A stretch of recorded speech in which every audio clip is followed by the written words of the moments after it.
반갑습니다. 톡스지기 박미숙입니다. 네, 오늘은 2부 때문인지 여기 완전 꽃밭이에요. 굉장히 환해서 좋습니다. 네, 지금이라도 오프라인에 계신 분은 오셔도 좋습니다. 네, 오늘의 톡스 주제는 디지털 시대의 손편지. 디지털 시대에 왜 손편지인가 라는 주제로 이야기를 좀 나눠볼 텐데요. 오늘 이 주제를 선정하게 된 계기가 좀 있어요. 간단하게 좀 말씀을 드리자면 제가 요즘에 많이 듣고 있는 이야기가 페이스북에 좋은 정보 많이 올려주셔서 감사합니다. 뭐 이런 얘기를 많이 듣고 있어요. 정보만 계속 공유하고 있는데. 근데 사실은 그만큼 제가 이제 그 페이스북을 많이 보고 있는데 한 열흘쯤 됐나? 거기서 본 것 중에서 굉장히 인상 깊게 본 게 있어요. 그게 어떤 거냐면, 사실은 다 알고 계시겠지만 11월 1일쯤이 그 세월호 200일이었습니다. 그래서 부산에 계시는 황기철이라는 고등학교 선생님께서 그 세월호를 기억을 하고자 그 학교에서 학생들한테 그 학부모님들한테 편지를 쓰는 작업을 시작했다라는 걸 제가 봤어요. 페이스북에서.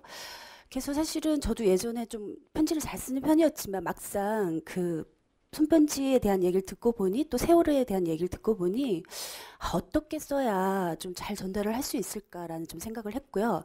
그 선생님한테 왜 이거를 시작하게 됐는지 문의를 했더니 아무래도 어른들보다는 같은 또래의 아이들이 쓰는 편지가 위로가 되지 않을까 이런 말씀을 좀 하시더라고요. 그래서 손편지 굉장히 좋은 그 느낌으로 제가 이제 손편지에 대해서 좀 생각을 하게 됐고, 사실 톡스를 매주 진행하면서 컨텐츠를 볼 때 그 타이밍이 있는데 그래서 손편지에 대해서 좀 한번 얘기를 해봐야 되겠다는 생각을 했었어요. 근데 그쯤에 제가 사실은 손편지의 대가를 좀 알고 있었어요. 한 1년 전부터. 그래서 딱 생각이 나서 좀 요청을 드렸는데, 안 그래도 오늘도 강의를 마치시고 바쁘신 걸음으로 오신 분이십니다. 사실 아직 그렇게 유명하진 않으시면 그래도 방송도 좀 나오시고 그죠? 근저에 간단하게 소개드리고 빨리 좀 모실 텐데요. 이분은 사실 제가 딱 보면은 제가 모성 본능을 느낄 정도 연약하세요. 외모는. 근데 굉장히 강단이 있으신 게 대기업에 입사를 하신 상태에서 글을 쓰시기 위해서 딱 과감하게 회사를 그만두고 나오셔서 다큐멘터리 작가, 라디오 작가, 기타 등등 글을 좀 쓰시면서 그 과정에서 하나 만든 컨텐츠가 손편지 강의를 지금 쭉 진행을 하고 계십니다. 근데 이분께서 말씀하시는 어떤 핵심 포인트 그 센텐스가 뭐냐 하면, 진심으로 전달하는 손편지는 사랑과 세상을 바꾼다는 믿음을 가지시고 손편지 강의를 좀 하고 계시는 분이세요. 좀 아담한 외모시지만 굉장히 강단 있으신 분이신데요. 오늘 같이 하실 강연가는 손편지 쓰는 따뜻한 혁명가이신 윤성희 선생님이십니다. 큰 박수로 앞으로 모시겠습니다.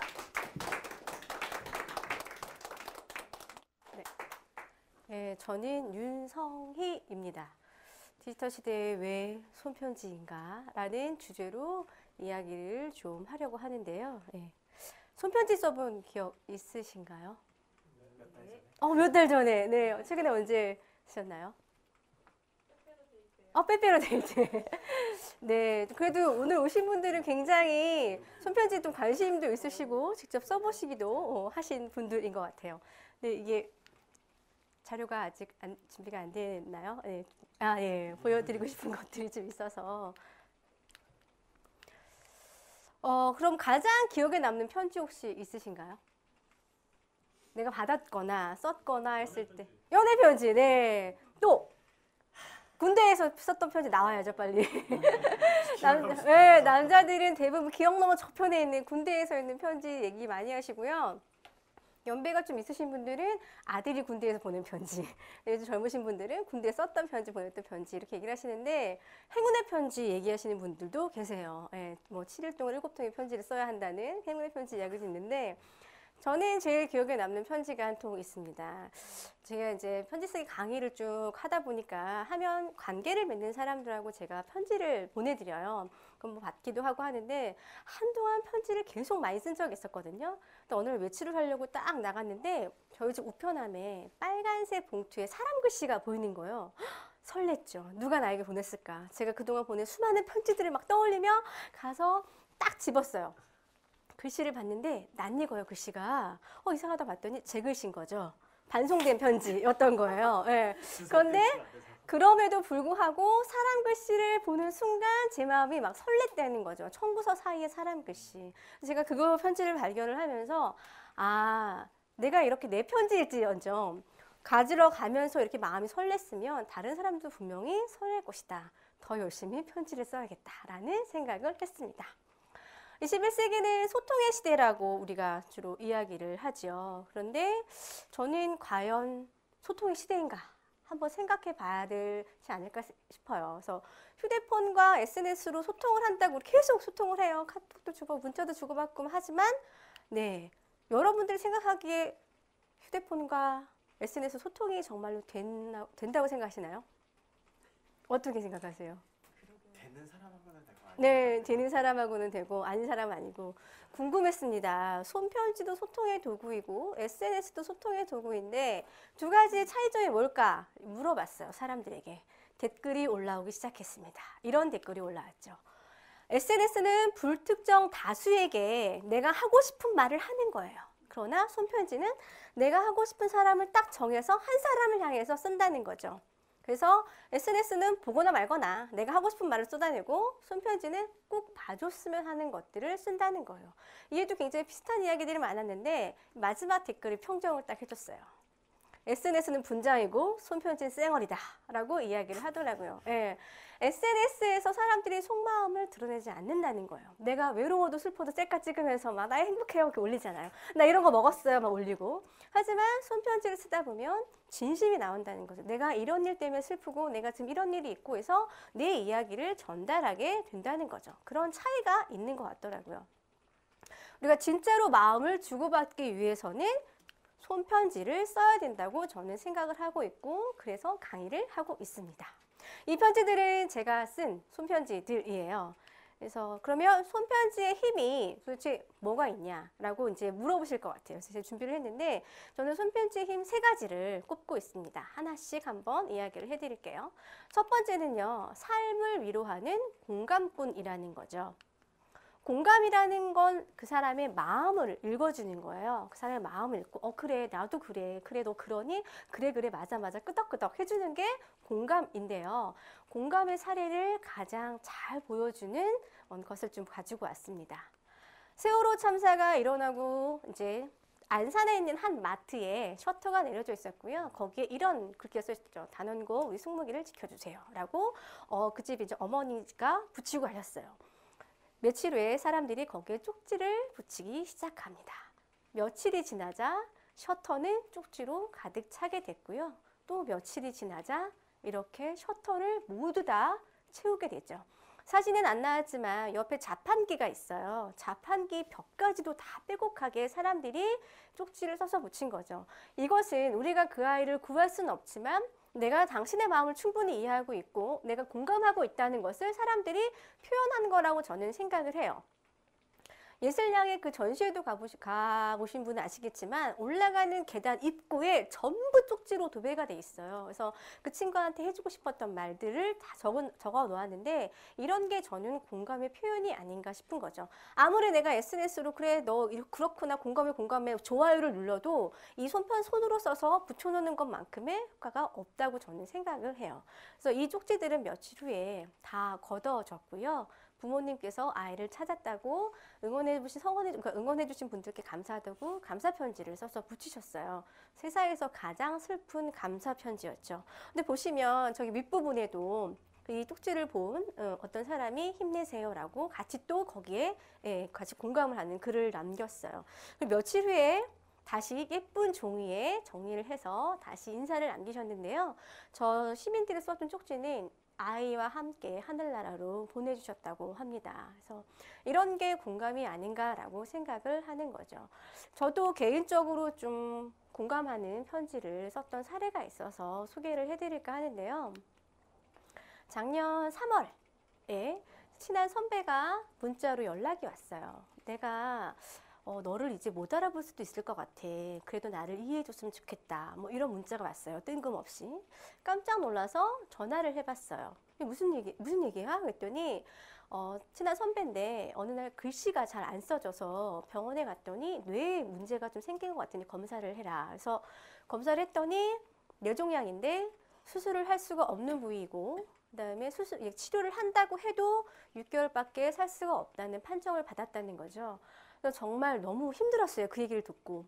근데 이 선배는 5살짜리 아이가 있었거든요. 그래서 아이랑 조금이라도 더 오래 같이 있고 싶어서 치료도 열심히 받고 자기가 열심히 한번 치료를 받아보겠다고 되게 이렇게 힘을 내던 상황이었어요. 그랬을 때 옆에 있는 나는 도대체 어떻게 그 사람을 응원할 수 있을까라고 고민을 했거든요.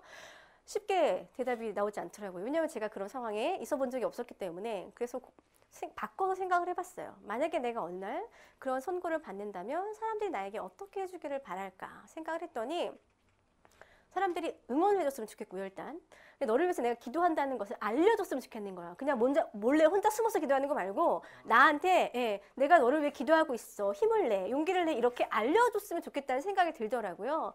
그래서 제가 저와 그 선배가 알고 있는 모든 사람들에게 연락을 했어요. SNS와 문자와 페이스북을 다 통해서 이 언니가 지금 이런 상황에 있으니까 여러분들이 나에게 문자나 쪽지를 보내주면 내가 이거를 편지지에 옮겨서 갖다 주겠다라고 이야기를 했고 사람들이 정말 저는 이 언니랑 사람들이랑 활동한 게 10년이 전 이야기여서 과연 몇 명이나 연락을 해줄까 싶었는데 사람들은 착해요, 여러분. 네, 굉장히 많은 문자가 왔어요. 그래서 제가 보시면 아시겠지만 저기다 다 적어서 보내줬는데 4번 사탄까지 저 편지를 전해줬어요. 그래서 가져가서 제가 읽어주기도 하고 거기다 놓고 오면 언니의 신랑이 이제 시간 날 때마다 계속 읽어준 거죠.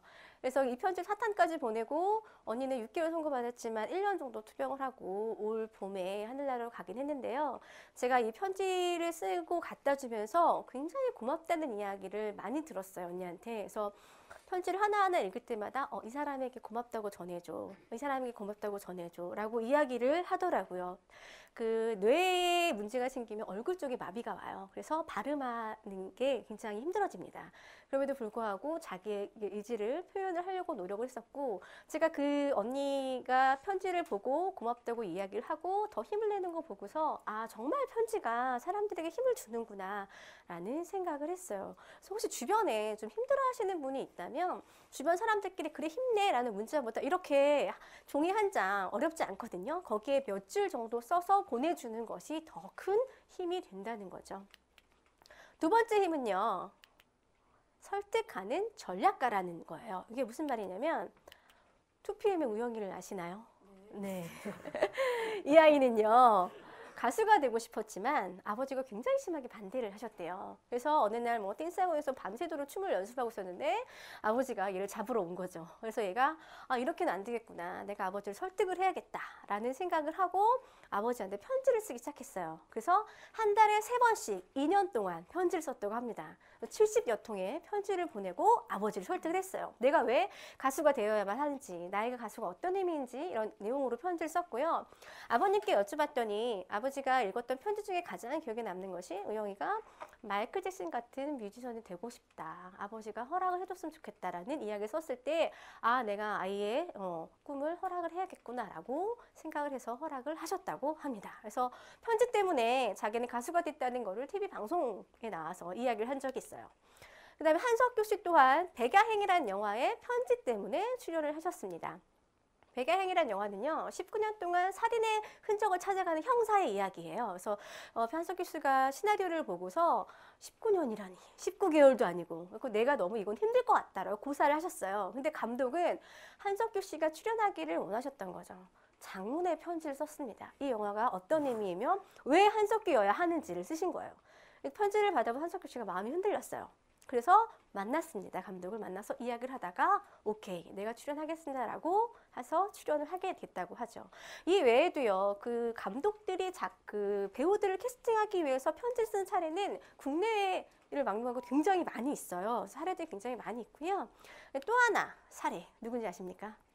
네, 접니다. 저인데요. 제가 원래는 프리랜서 작가였어요. 지금도 글을 쓰고 있지만 프리랜서 작가로 활동을 하다가 손편지 강의를 좀 해봐야겠다라고 생각을 해서 손편지 강의를 기획을 했습니다.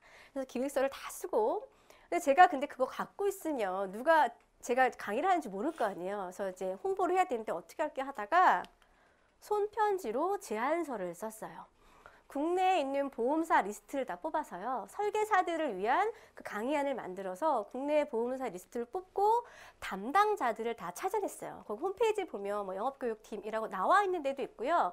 나와 있지 않은 곳은 어떻게 찾았냐면 그 신문의 인사란을 검색을 해서 그 회사의 교육을 담당하는 부서장이 누구인가를 찾아내서 그분을 딱 맞춰서 예, 편지를 썼죠. 그래서 이 편지 같은 경우는 제가 가장 처음에 쓴 편지인데 어떤 그 보험회사의 영업교육을 담당하고 있는 그분이 홈페이지에 소개가 되어 있더라고요. 인터뷰 글로. 그래서 그분의 인터뷰를 읽고 그 인터뷰를 인용하면서 제가 이러한 것들을 하고 있다고 알려드리는 편지를 썼어요. 10군데 정도 제가 이렇게 시험 보냈거든요. 몇 군데에서 연락이 왔을까요? 3군데요. 네. 3군데, 2군데? 네? 빙고! 맞았습니다. 7군데에서 연락이 왔어요. 7군데에서 연락이 왔는데 이게 70%면 저는 굉장히 높은 확률이라고 생각을 하거든요. 사람들이 그런데 왜 연락을 했냐면 제 뭐 강의안이 좋고 이걸 다 떠나서 사람 글씨에 반해서 자기들한테 오는 수많은 우편물 중에 사람 글씨가 적혀서 오는 거는 없다는 거예요. 그래서 주소도 사람 글씨로 적혀 있고 열어봤더니 거기 안에 손편지가 있다는 거죠. 그거에 굉장히 놀랐대요. 그래서 사람들이 내가 받았을 때 이 정도면 고객들이 받으면 얼마나 큰 효과가 있을까라고 생각을 했기 때문에 저에게 강의 제안을 하고 요청을 해서 제가 강의를 하게 됐다는 거죠. 손편지가 이렇게 사람의 마음을 설득시키는 굉장히 큰 힘을 가지고 있습니다. 또 하나 힘은요. 나를 새기는 조각도라는 거죠. 이게 무슨 말이냐면 160년 전쯤에 미국에서 이제 인디언들을 막 추방시키잖아요. 그때 이제 원래는 대통령이 추장들에게 서한을 보냈대요. 그래서 우리가 지금 여기 도시를 지으려고 하니까 너희들은 나가줬으면 좋겠다. 이런 내용의 서한을 보냈는데 추장들이 다 분노했지만 유독 한 추장이 답장을 씁니다. 그래서 대통령에게 이 자연 안에는 우리의 영혼이 깃들여져 있고 당신과 우리의 영혼도 하나로 엮여 있을지 모르는데 당신은 왜 이것을 파괴하려고 하느냐 이런 편지를 보내요. 대통령이 감동을 받았습니다. 하지만 내쫓았죠.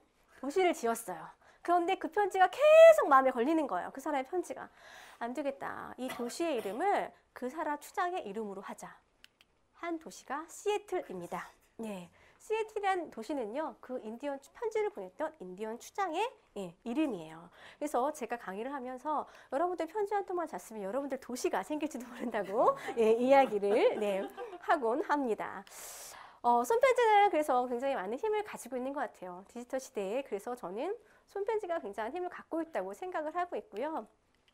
손편지는 한마디로 요약을 한다면 관계를 바꾸는 혁명가인 것 같아요.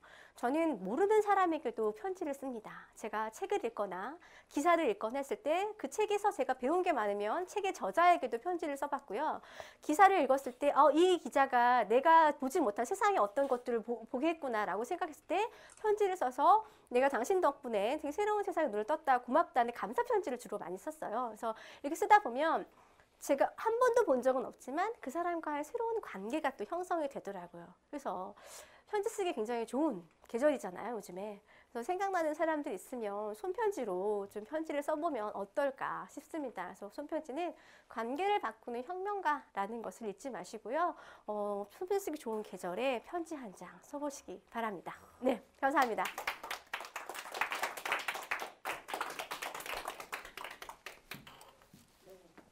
역시 어떻게 손편지의 힘을 좀 느껴보셨나요? 별로 안 느끼는 좀 조용히 말씀을 하신 것 같은데 사실은 제가 이렇게 연약하신데도 강단이 있는 걸 알고 있었지만 오늘 더 느꼈어요. 그리고 목소리도 어떻게 저렇게 카랑카랑하게 쏙쏙쏙 잘 들어오게 잘하시는 것 같고요. 제가 처음에 윤성희 선생님 만났을 때 저도 사실은 손편지를 받았거든요. 지금 생각났어요. 아직 답장을 안 드렸다는 걸. 그래서 오늘 집에 가서 꼭 답장을 쓰도록 하고요.